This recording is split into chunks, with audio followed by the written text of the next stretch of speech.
My name is Briar Anderson, and I am STLI's Senior Instructional Designer over here in Boswell Hall on this very, very warm, fake summer September day. And I so appreciate you all taking time out of your busy schedule to talk about something that maybe many of us don't want to talk about, but we definitely have a need here. So today we're not focusing so much on one-on-one conversations with students, although these things can apply to those conversations. We're really talking about strategies that support productive, difficult conversations in class. So thinking more about whole group or small group discussion. And I want to acknowledge the work that you're doing as instructors and coeducators, having these conversations with students about topics that can be challenging. Your students so appreciate having a space to share and explore and learn. And I want to acknowledge that what may not have been difficult or divisive at a different point in time might be so now. All right. So today's plan, we are going to explore 3 key steps for structuring difficult conversations, identify a couple, not all, but some unique considerations for specific difficult conversations. You're going to decide on a quick win before you leave today, and I'm going to provide you some resources in case you want to learn more on this topic. So I want to start by giving a big, giant shout out to Dr. Claire McKinney. She's an associate professor of government and gender and women's studies. She teaches a call 350 about abortion politics. And the majority of today's session comes from her knowledge and expertise. She is an instructor who consistently grapples with and has grappled with having difficult conversations with students. And so if you're interested in learning more from her, she is an amazing resource. Please enroll in our asynchronous professional learning course in Academy, College Teaching Essentials Level 2. There are lots of videos from her in Module 2 talking about class discussion, and she gives some really great ideas that we don't have time to get to today for tackling class discussion in different contexts, like large lecture classes and online discussion. So again, just want to give her all of the credit for today. All right, so as we're thinking about difficult classroom conversations, whether that is a debate, a discussion, coursework, this is all coming from the fact that we don't leave our values, cultures, genders, or ethnicities at the door as instructors or as students, and that these experiences can cause intense emotional or intellectual reactions and create tension. This is normal. I cannot stress this enough, that part of learning is this tension. And when difficult conversations are handled with care, they can serve as moments for personal growth for students and instructors. They can develop empathy and enhance students' critical thinking skills. So these moments affect our teaching goals and class dynamics. We want all students, regardless of their backgrounds, to have these learning opportunities and to feel like they are being listened to and treated with respect. So, how do we do that? First, pre-class preparation is key. The more that you can get ahead of concerns or worries, the better you as an instructor will feel about a situation. If something is to go awry, having a plan in place will help alleviate that anxiety. Generally, we find our William and Mary students are pretty conflict averse. They don't want to feel judged by their classmates. This creates its own challenge in having these difficult conversations. But the first step here is some self-reflection on the context of your class. So think about your learning goals and your classroom context before entering into these kinds of conversations. Is your course an upper level course? Is it an introduction course? Is it predominantly first year students? They need more support. Consider your class size. Is it a large lecture? The room. We know that rooms like ISC, the big lecture hall in ISC where students can't move around, can make conversations challenging. Think about your instructional goals for discussion and set parameters of what is in bounds and what is out of bounds. So an example I have is from Dr. McKinney's course on abortion politics. In her class, they do not debate where or when life begins. That is not part of her learning goal, and that distracts from her learning goal, and it's not useful to the conversation. So deciding in advance of a contentious topic what is in bounds and what is out of bounds can ensure that you stick to what you want to get out of a class discussion. Reflect on yourself and know your biases. What's going to push your buttons? What's going to cause your mind to stop, cause you to panic, and create a plan if that happens. Are you going to count to 10? Are you going to take some deep breaths? Are you going to have a timeout? Knowing in advance kind of what triggers you and what you're going to do will also help set up success. So this is the pre-class preparation. Okay, what else can you do before class starts? Syllabus information. Preview when and what kind of difficult conversations you may have in your class. I put a couple of examples, and we're going to send out a PDF of this slideshow in an email today to all participants. So don't feel like you have to screenshot or anything. But note to your students that you are going to tackle complex or difficult topics. You might note it in the calendar. Provide resources for where students can turn to. So you'll notice this statement about the Haven, where students can get resources from peer-based confidential conversations with individuals if they've experienced relationship abuse or gender bias discrimination. So this is a statement from Dr. McKinney. Decide if you're going to include content warnings. Sometimes these are referred to as trigger warnings. And there is some debate about the validity of trigger warnings. We do not have time to get into that conversation today, but I am linking an article if you'd like to explore that idea further. And last but most importantly, note your availability. You are the first line of defense for students who are having trouble or not understanding how to grapple with a difficult conversation. So be upfront with your office hours and your availability before, after, or outside of class, because they are looking to you for how to handle some of these conversations and these topics. All right. Early in the semester, what can you do to support having difficult conversations in your class? This might be like the first class period or two. Consider creating community agreements. These are guidelines for how to be in a learning community with your class. Again, your ability to create these community agreements looks different depending on your context. But it's the process of going through and deciding how to be in community together that teaches students what is and is not acceptable and sets the boundaries for having these difficult conversations. You might have to modify this process if you're in a large class. I've linked to a resource here that provides lots of ideas. Post your community agreements. You could put them on Blackboard. You can be like a School of Education professor, Dr. Barco Alva, that we know, who carries hers on a giant sticky note to class every week before her students have a conversation. It's less about abiding by the community agreements and more about the process of creating them and seeing them. And this lets the students decide what's necessary with you to make this collaborative process of learning functional. Another idea is to get more information about who's in your class. I've linked here to a template. You'll have to be in Google to use it. Survey of who's in the class. This provides you more information about your students.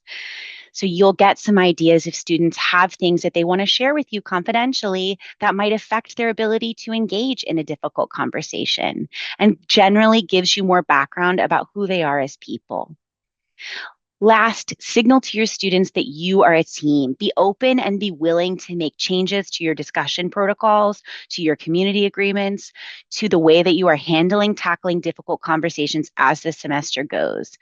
Note that you want your course to be accessible from a course design perspective, but also you want students to feel like they are comfortable, not safe, but comfortable being vulnerable with one another. And those good intentions go really far. You set the tone.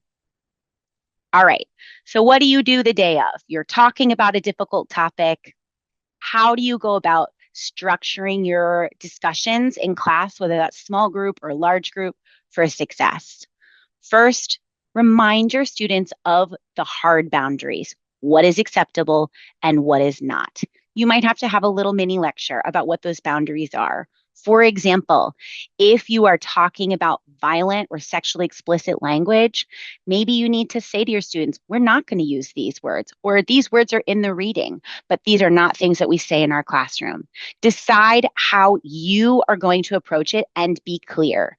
Alleviating this ambiguity supports students so they feel like they can participate, but they also aren't like, I don't really know what I can and can't say. Remind students of your community agreements and move on. Next, make space for students to remove themselves from a contentious topic if they need to. You might signal this in your syllabus, you might say it on the class day, but remind students of this trauma-informed approach that if they need to take a moment and step outside and take a deep breath because the topic that you are talking about causes a strong emotional response, make it the norm, whatever this looks like for you. Next, encourage topics that, or techniques, excuse me, that redirect a conversation if things begin to get heated or go off of the point. For example, you might say something like, that's an important point, but let's return to the text. Or you might say something like, I'm hearing a lot of people say this idea, but let's focus on this other thing. This can go a long way, sticking to shared readings and sticking to facts and helping ground a conversation that can get contentious. If you're addressing personal feelings or emotions as part of your discipline, don't be afraid to do so. And you can remind students still to connect back to readings politely. You also might say something like, thank you for your perspective or personal experience. How does this connect back to what so-and-so said in our reading? Again, remember that your demeanor is key. The calmer that you can be when tackling a contentious topic, the more your students will feel that and feed off of that vibe. If things begin to get heated, acknowledge it. Point out that something feels uncomfortable. This is a learning opportunity. You do not have to address something in the moment, but if a comment is made, acknowledge it. Hey, everybody's feeling a little tense right now. Let's take a 2-minute timeout and then we're going to come back together. Or, wow, we've said a lot of things today and several of these items have felt out of bounds. Next class, we're going to touch on it, but for today, we're done with our discussion. Acknowledging those heated moments and telling students how you're going to address something or someone feels out of bounds is important because, again, they're looking to you. Last, provide reflection after the conversation. This reflection goes two ways. You, as an instructor, should reflect. Did your discussion meet your learning goals? Did it stay off track? Were there moments that felt uncomfortable? You also can provide space for students to reflect. This might be a survey, this might be a discussion board post that's anonymous, where students can add comments that they wanted to say, but either didn't say because they were uncomfortable or didn't share because maybe they're the introverted student and you got the students like me who are in the front row and, can't stop raising their hand, right? So you can also take polls, again, anonymously in Blackboard. You can use poll everywhere in this way, asking students for feedback on how the discussion went. This is a learning opportunity for both of you. So what do you do if things get crazy? What do you do if they go off the rails, if discussion goes astray, right? This is what everybody is worried about. I just want to say that Dr. McKinney shared that this has happened maybe twice to her. And again, she teaches a very contentious topic and has for a long time. So I don't think that this is the norm. But in the unlikely event that something gets heated, first and foremost, remember your plan. How are you going to handle yourself? Take a moment and get grounded. You can't do anything if you're sitting in that emotional space and your students are looking to you. Decide if something needs to be addressed whole group or individually. Consider counting to 10. If you plan to address a comment a student makes whole group, Avoid shaming the student. Remember that this is a learning environment, and more than likely, they don't know or they didn't intend something to come off of a certain way. You can still point it out. Point to your community agreements and be frank without being shaming. Hey, that's not a sign of respect in this class. Remember our community agreements. I think this violates it. Simple statement, straightforward, to the point. If you feel like it's not appropriate to address a comment or a student whole group, consider emailing them, asking for a private meeting. If things are very heated, lots of students, lots of big feelings, as I like to say about my toddler, um, and redirection doesn't work, a brief comment doesn't work, consider a cool down. Hey, everybody take out their phones and look at your preferred social media platform for 2 minutes. We're all just going to take a breath. If you're in a course where you have an opportunity, like a longer course, maybe you send them to get water. We're going to take a 5 minute break. I'm looking at the clock. You have 5 minutes. Go get water. Go to the bathroom. Take a moment. Or move on. You can move on and tell students explicitly that you are going to address a topic or situation next class, but that everybody needs time and space to cool down. You are human. It is okay for you to say, I am not in a space to address this right now. We are not as a class. We will come back to this next time. The point is, if you say that, you have to come back to it next time. They're looking to you. So if you decide that something needs to be addressed next class, be honest about your concerns. Hey guys, I felt super uncomfortable when XYZ happened last class and I wasn't in a position to handle it. I wasn't okay. You can acknowledge that something happened or is happening and explain that you're going to address it later. What you don't want to do is open it up for a free for all. Hey guys, remember when we talked about, this aspect of a contentious topic? What did you guys think? How did you feel? Don't open it up to a free for all, or your whole class will be derailed and get off topic. So structure the follow up and move on. We were very heated when talking about this emotional aspect of our topic. That's normal. Here are some campus resources to support you. These are my office hours if you'd like to have a private conversation, but we're going to move on to our learning goals. Okay, time for your quick win. Ready? Here's your quick win. So it's almost October. Doesn't that mean it's mid-semester if we're here? If it's October, right? That's like mid-semester-ish because we know that Thanksgiving just becomes finals and then it's Christmas and it's all over from there. Consider implementing a mid-semester survey. This can be in Google, Microsoft Forms, or even on paper. I've linked to a resource here from STLI about student surveys. Ask your students how class discussion's going. Maybe provide a question like, are there things that you've been uncomfortable bringing up in class? What could I do to support you better? Give them an opportunity to evaluate their own participation. Having this mid-semester survey and then being able to make some changes to your discussion or in-class conversation protocol from this survey can help you to make space for more difficult conversations or support students who aren't feeling like they're ready to have a conversation. See how they're interacting with material and evaluate if something isn't working. All right. I know that that was a lot, like a fire hose of information. Again, we're going to send out a PDF of this presentation today. I want to thank Dr. Claire McKinney because the majority of this work comes from her and the work that she's doing in her Call 350 and in her courses where she regularly has difficult conversations with students.